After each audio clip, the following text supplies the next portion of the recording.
Bonjour, Citoyen TV, la chaîne de l'Afrique digne et de sa diaspora, vous présente les brèves.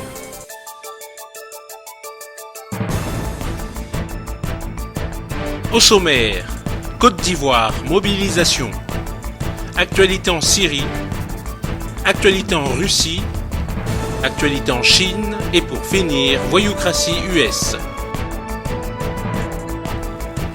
Tout de suite, Côte d'Ivoire, mobilisation. Côte d'Ivoire, mobilisation le 10 septembre 2015. Voici la vidéo du mot d'ordre lancé par le président de la CNJC et secrétaire national de la JFPI, Auguste Abraham Diéty. Ouvrons les guillemets. Nous prenons la rue. Le 10 septembre 2015, nous n'avons que les moyens légaux et nous prenons la rue jusqu'à ce que Ouattara se plie en réformant la CEI, en libérant les prisonniers qui croupissent à la Maca et que les exilés rentrent. Fermons les guillemets. Mobilisation le 10 septembre 2015. À partir du moment où l'heure est grave, qu'est-ce que nous faisons? Que fait la jeunesse? Oui, parce que depuis 2011, la jeunesse ivoirienne, l'opposition ivoirienne ne fait que souffrir du pouvoir actuel. Mais au-delà de cette souffrance, la condition que nous sommes dotés, cette condition-là est en train d'être piétinée depuis 2011. Oui, vous êtes sans ignorer que la constitution qui a été votée à plus de 86%, cette condition-là est en train d'être violentée. Cette condition est en train d'être violée. Cette condition est en train d'être piétinée. Nous, jeunesse, face à une telle situation, quelle est la conduite à tenir? Qu'est-ce que nous faisons par rapport à cette situation? Aujourd'hui, vous êtes sans ignorer que la CEI est piégée dès lors que nous voyons la tête de cette CEI. Et c'était Youssou Bakayoko, l'homme ténébreux, l'homme par qui le malheur est arrivé en Côte d'Ivoire. Et ce dernier, il est encore président de la CEI. Face à cette situation, qu'est-ce que nous faisons? Oui, aujourd'hui, nous constatons également que nos amis, les leaders d'opinion de la Côte d'Ivoire, les vrais leaders d'opinion, les vrais membres de l'opposition ivoirienne sont incarcérés pour leur opinion. Aujourd'hui, où est Dainestor? Dainestor, le secrétaire national de la jeunesse du Front populaire ivoirien, par ailleurs, président de la CNJC, où est Dainestor? On a arrêté Dainestor pour son opinion. Oui, parce que Dainestor était gênant pour le pouvoir. Aujourd'hui, où est Kouadjustin? Kouadjustin a été arrêté et on l'a envoyé au camp pénal. Aujourd'hui, où est Assouadou? Assouadou est arrêté. Aujourd'hui, où est Hubert Oulaï? Hubert Oulaï est en prison de Tabou.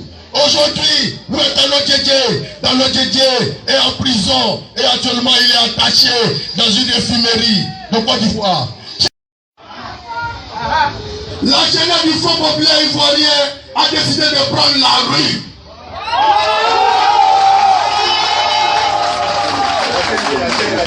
La jeunesse de la coalition nationale pour la jeunesse du la coalition nationale de la jeunesse pour le changement a décidé de prendre la rue.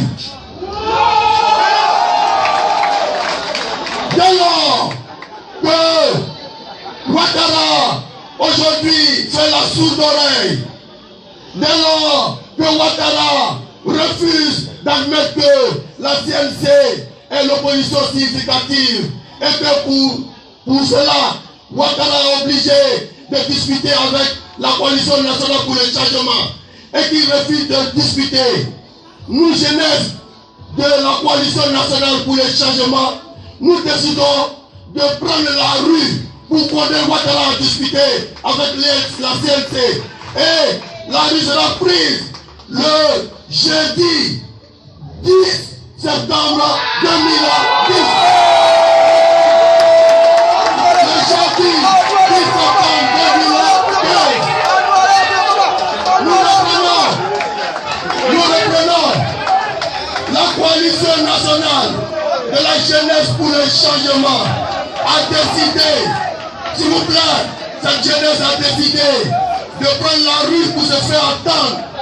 Cette jeunesse a décidé de prendre la rue le jeudi 10 septembre 2015.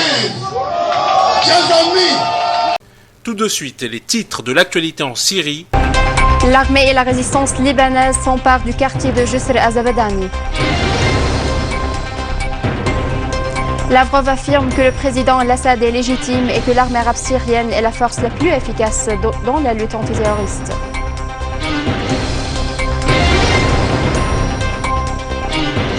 L'armée irakienne repousse une attaque des terroristes de Daesh contre des villages à Saint-Mérin. Tout de suite, actualité en Russie.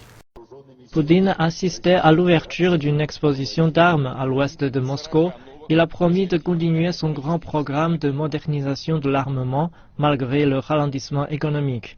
D'après l'Institut de recherche internationale pour la paix de Stockholm, la Russie dispose d'environ 7500 ogives nucléaires, dont 1780 sont déployés sur des missiles ou des bases militaires. Les États-Unis, en comparaison, possèdent 7300 ogives nucléaires, dont 280 sont déployées. Poutine affirme que d'ici 2020, 70% des forces armées russes passeront à un équipement militaire ultramoderne. Nos forces militaires se feront livrer plus de 40 nouveaux missiles balistiques intercontinentaux qui pourront surmonter les systèmes de défense anti-tank, même les plus avancés techniquement. Nous avons commencé à fournir à l'armée ses premiers véhicules blindés sur des plateformes unifiées, Armata, Kurganet, Boomerang et des pièces d'artillerie à autopropulsion, Koalitia SV. Ces machines n'ont pas leur pareil dans le monde en termes de capacité de combat. Tout de suite, actualité en Chine. Merci de nous retrouver pour la seconde partie de cette édition. La Chine a testé un nouveau drone dans la province du Gansu. Tout de suite, plus de détails en images. La nouvelle génération du drone Rambo 5 est avec une envergure de 20 mètres, 2 fois plus grand que les modèles précédents. Il a été développé par la société Chen Aerospace Tiansen Technology pour des missions de reconnaissance et de frappe militaire. Le drone peut effectuer des patrouilles aériennes de 30 heures et emporter 900 kg de chargement. En plus des usages militaires, il peut être utilisé pour des patrouilles maritimes et des opérations de recherche. Rainbow 5 peut allonger le champ de surveillance de 30 à 80 km. Il peut repérer ses cibles d'une longue distance et peut se protéger s'il est visé. Et pour finir, la voyoucratie US. Chers téléspectateurs, bonsoir. La première partie de notre série, La guerre américaine pour les ressources, présente un document portant le titre « La doctrine de la guerre irrégulière de la flotte de guerre américaine ». Le document donne un aperçu de la carte du monde avec ce qu'on peut appeler un croissant d'instabilité. Celui-ci définit les pays qui, premièrement, possèdent les plus grandes réserves stratégiques du monde, et deuxièmement, les pays dont Washington aimerait s'approprier et contrôler les abondantes ressources.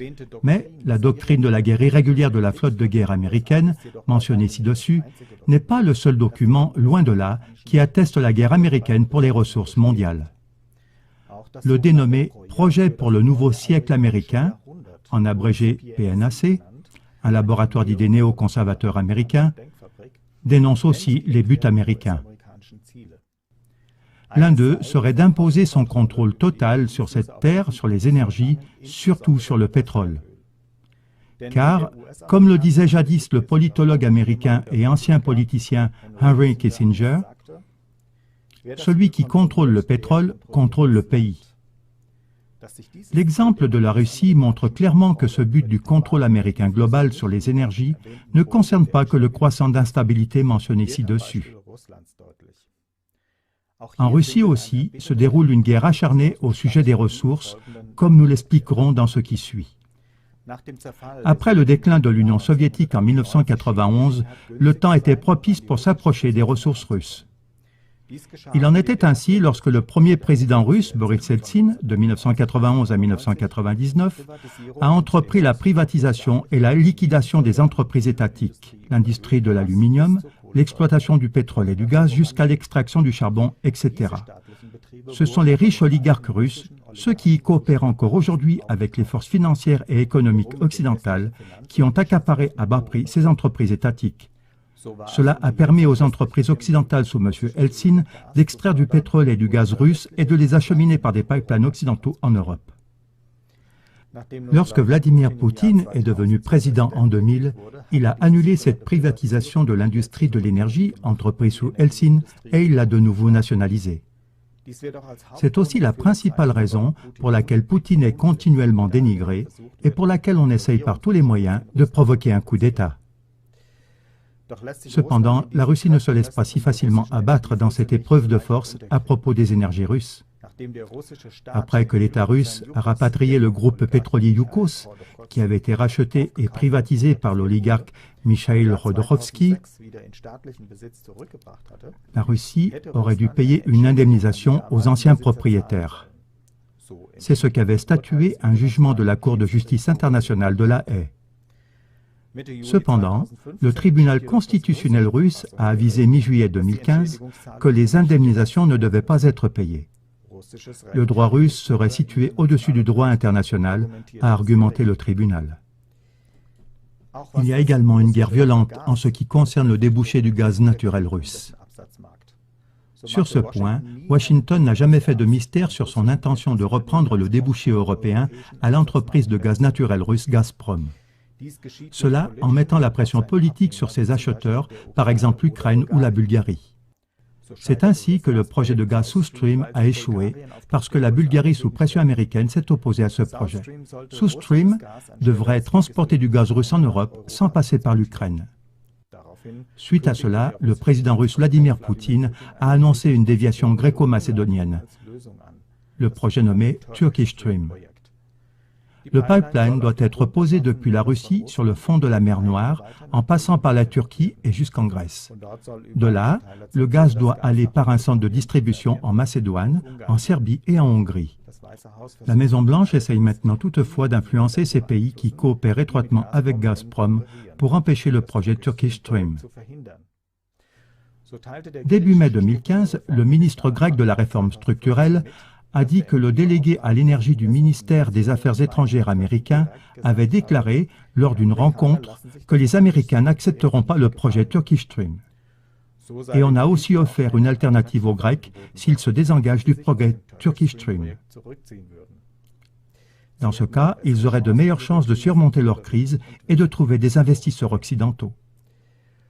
Mais Washington a d'abord échoué dans sa tentative de mettre la pression sur le nouveau gouvernement grec, ce qui a tout de suite eu les conséquences suivantes.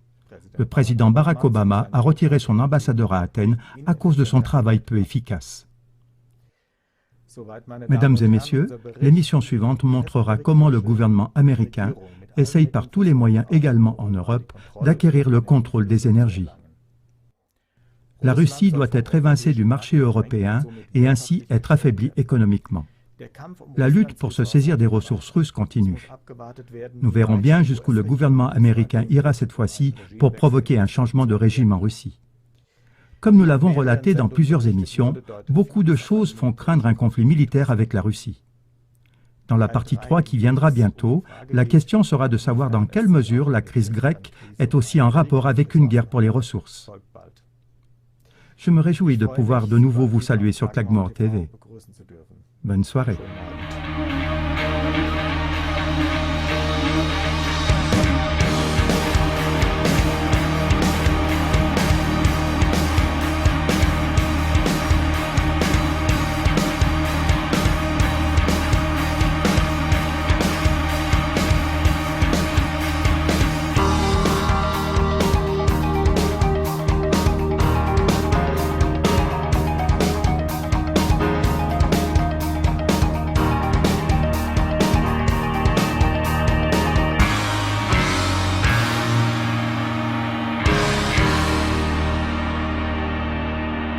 Citoyen TV, la chaîne de l'Afrique digne et de sa diaspora, vous a présenté Les Brèves.